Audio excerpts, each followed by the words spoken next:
নমস্কাৰ মোৰ অন্য এটা ভিডিঅ' লৈ আপোনালোক সকলোকে স্বাগতম জনাইছো আপোনালোকৰ বাৰু ৰেচন কাৰ্ড আছে নে নাই কমেন্ট এটা কৰি জনাব বহু লোকৰ ৰেচন কাৰ্ড আছিলে বহু লোকৰ ৰেচন কাৰ্ডৰ পৰা নাম বাদ পৰিলে ইয়াৰ এটা কাৰণ হৈছে আধাৰ কাৰ্ড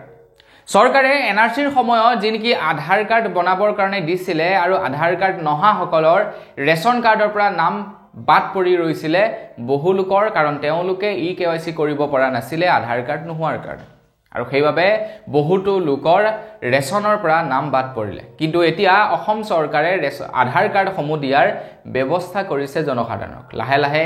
এনআৰচিৰ সময়ত যিসকলে আধাৰ কাৰ্ড আবেদন কৰিছিলে তেওঁলোকে আধাৰ কাৰ্ড বৰ্তমান সময়ত পাই আছে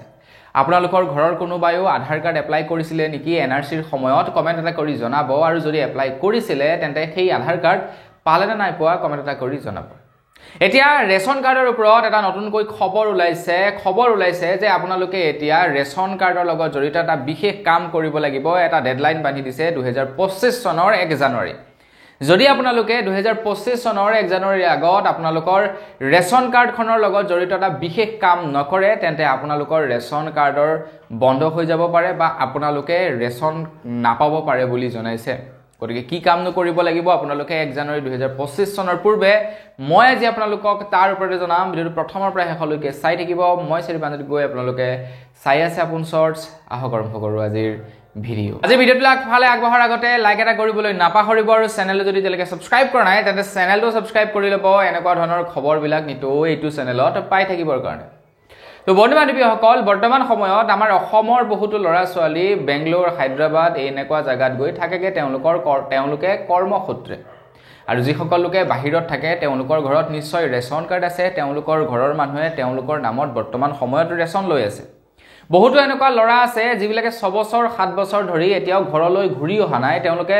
হায়দৰাবাদ বেংগলোৰ তাতে গৈ কাম কৰি আছে আৰু এনেকুৱাও কিছু বহুতো লৰা ছোৱালী আছে বৰ্তমান সময়ত যিবিলাকে নেকি জাস্ট গৈছে হে 3-4 বছৰ তেওঁলোকৰ হৈছে কাম কৰি আছে অসমলৈ তেওঁলোকে ঘূৰি অহা নাই